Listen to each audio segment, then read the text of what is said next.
soluciones de modelos híbridos y modelos diversos. Diversificar tu capacidad y tus modelos de ingresos, yo creo que la radio está por reinventarse. Muy bien. Pepe Cerezo, los medios,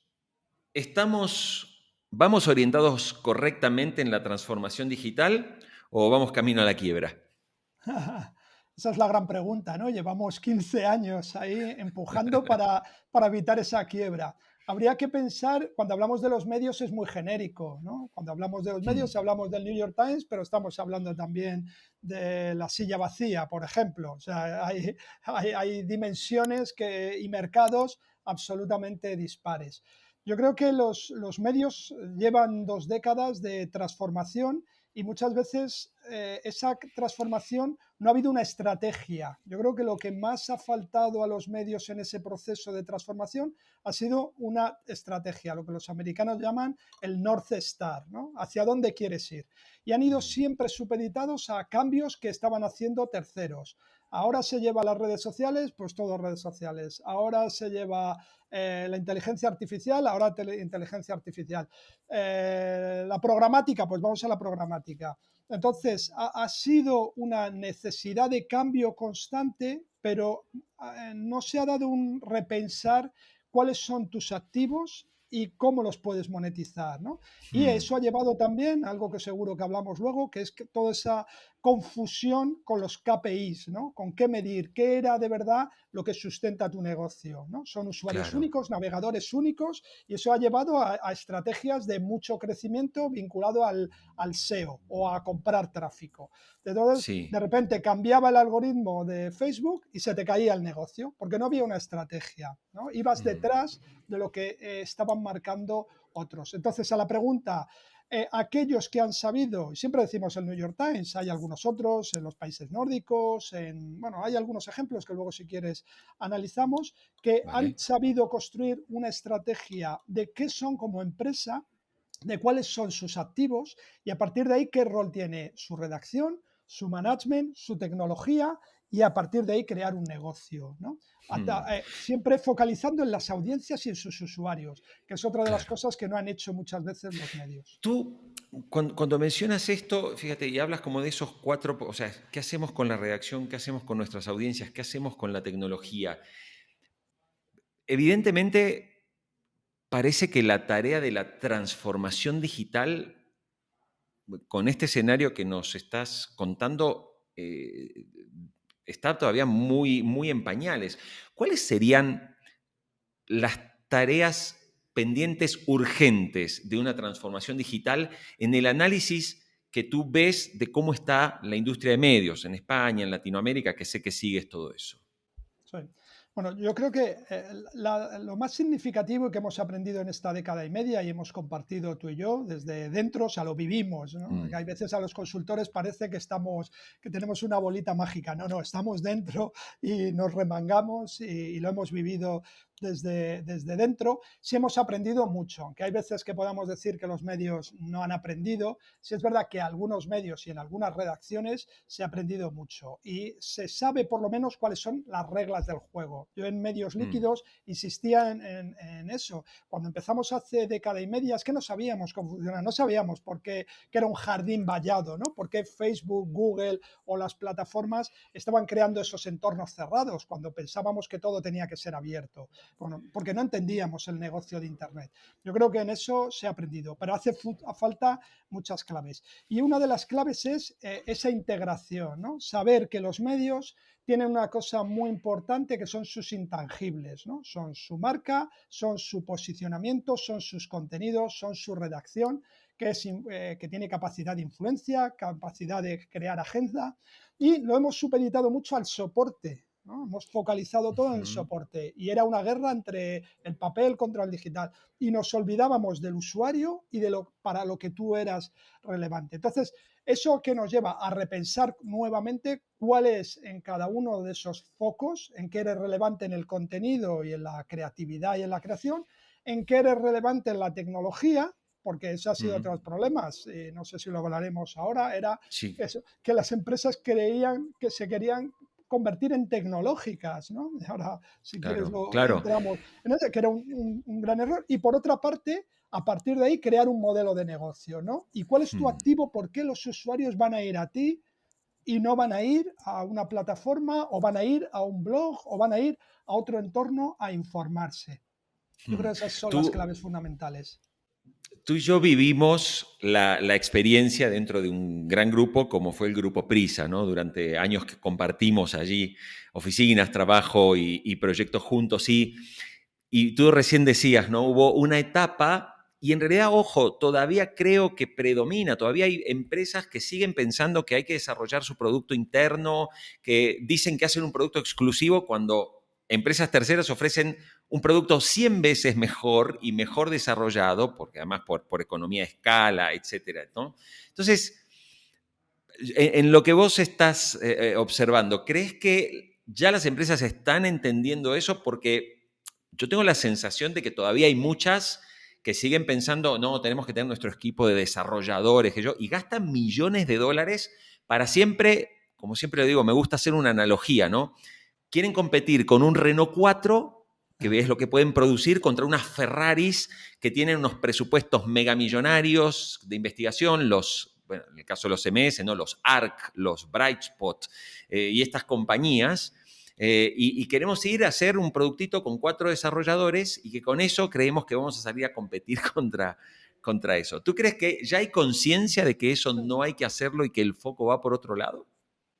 Como hablábamos antes, depende, en cada casa es distinto. Todavía, yo creo, los más avanzados han sabido interpretar el potencial de la tecnología y eso significa que la tecnología tiene una capacidad de diferenciación competitiva al principio, en sus primeros estadios, pero luego rápidamente se convierte en una commodity. Entonces, lo que no tiene sentido, porque no tienes capacidad, es estar siempre siendo tú el creador, porque ya hay otros terceros. Más no puedes Mm, ser bueno en creación de CMS, ahora con el tema de la programática, que es súper compleja y tecnificada, ser bueno en tecnología de AgTech, de MarTech, y encima ser bueno en tecnología de suscripciones y ser bueno en tecnología de audio y ser bueno en tecnología de inteligencia artificial. No, no hay ninguna mm, compañía en el mundo, ni siquiera las grandes plataformas que invierten tantísimos millones subcontratan o compran otras empresas. Entonces, intentar, yo creo que ese fue un error y ha habido consejeros delegados que lo decían, tenemos que ser en los 2000, ¿no? Tenemos que competir con Facebook y en un ataque de arrogancia y de sí, sí. desconocimiento, sobre todo, era más de desconocimiento, intentar convertirse en lo que tú decías, ¿no? Tú tenías una pequeña escudería y querías ser Ferrari cuando, si tú lo que haces bien son bujías, ¿por qué vas a hacer bien? Entonces, si tú lo que Exacto. haces bien es pilotar bien la moto, no puedes competir. Yo creo que eso se ha aprendido en algunos sitios. Entonces, eso no quiere decir que los subcontrates todo y que despidas a todos tus desarrolladores. Lo inteligente aquí es, nuevamente, y me voy, soy un poco incido en lo principal, es cómo tengo un equipo de tecnólogos que adapten aquello que otros son mejores y lo adapto a mis necesidades, ¿no? Entonces, ese Mm. equilibrio en algunos sitios lo han logrado, ¿no? Ese equipo multidisciplinar, que sean muy versátiles, que conozcan bien, porque que adapten bien la tecnología, que adapten bien esos Ferraris, ¿no? Que venden por ahí, a competir bien en la pista de En tu tierra que pista. tengo en mi barrio, para Mm, hacer esa mm. similitud. Yo creo que ese es uno de los papeles fundamentales. Pepe, ahí me gustaría hablar un poco del santo grial de toda la estrategia digital, ¿no? Que son los modelos de negocio. Digo, si nosotros miramos en general las radios, los canales de TV, los portales informativos, incluso la mayoría de los periódicos, salvo aquellos que ya se fueron a modelos de suscripción, los portales de entretenimiento, su modelo de negocios es básicamente conseguir publicidad, ¿sí? Pero claro, ante Facebook o ante Google, que manejan esa big data, ese hiper mega conocimiento de cada persona que navega por Internet, es prácticamente imposible. Tu trabajo es asesorar a muchos medios y naturalmente me imagino que una de las primeras preguntas que te deben hacer es, macho, ¿cómo hago para generar más ingresos en el ámbito digital? ¿Hacia dónde crees que se está dirigiendo el modelo? Más allá, porque sabemos que la publicidad no alcanza. Como ya dijo hace muchos años, Rupert Murdoch dijo, muchachos, no hay plata para todos. Entonces, yo me pongo un portal y tener 5 millones de usuarios no me va a generar los ingresos suficientes. Entonces, qué modelos hay para probar? ¿Qué es lo que a veces le recomiendas tú a un cliente que te llama? Una de las cosas, esas reglas del juego que hemos aprendido, es que no existe un modelo perfecto, ¿no? Es decir, el modelo Netflix vale para Netflix y no vive de la publicidad, ¿no? Y es un modelo perfecto para Netflix. Pero claro, si yo soy un periódico, el modelo Netflix me puede servir o no, depende de mi audiencia, de mi tecnología, de mi mercado y de capacidad de atraer audiencias. Entonces ahí lo que hemos llegado en ese conocimiento de los modelos es que cada vez más estamos convencidos de que existen soluciones de modelos híbridos y modelos diversos, ¿no? La diversidad de fuentes de ingresos es una de las claves que va a llevar al éxito. Y lo estamos viendo en aquellos sitios, sale el New York Times, pero estamos viendo muchos medios, en el grupo System, por ejemplo, de los países nórdicos, está dando resultados muy buenos, de Bleden, en Suiza, grupos como NCZ. Bueno, sí, existen ya bastantes ejemplos de medios que han sabido diversificar la fuente de ingresos. Y esa fuente de ingresos no significa, aunque no haya publicidad para todos, pero hay una parte de la publicidad si se hace bien. Y nuevamente, si vamos solo a una publicidad en programática abierta, sin ningún tipo de activo indiscriminado, pues ahí vamos a tener muy poquitos ingresos porque competimos con muchísima gente que puede hacerlo mejor o que ese tipo de publicidad no afecta a su contenido, porque la gente que accede a sites para descargas de juegos o ese tipo de información, tener miles de banners y una publicidad muy agresiva no les afecta a su navegación, a su experiencia de cliente, porque su experiencia de cliente es descargarse juegos o hacer otra cosa. Mientras que cuando tú lees información, lees otro tipo de entretenimiento, esa experiencia es muy sensible, con lo cual tienes que ir a otro modelo publicitario.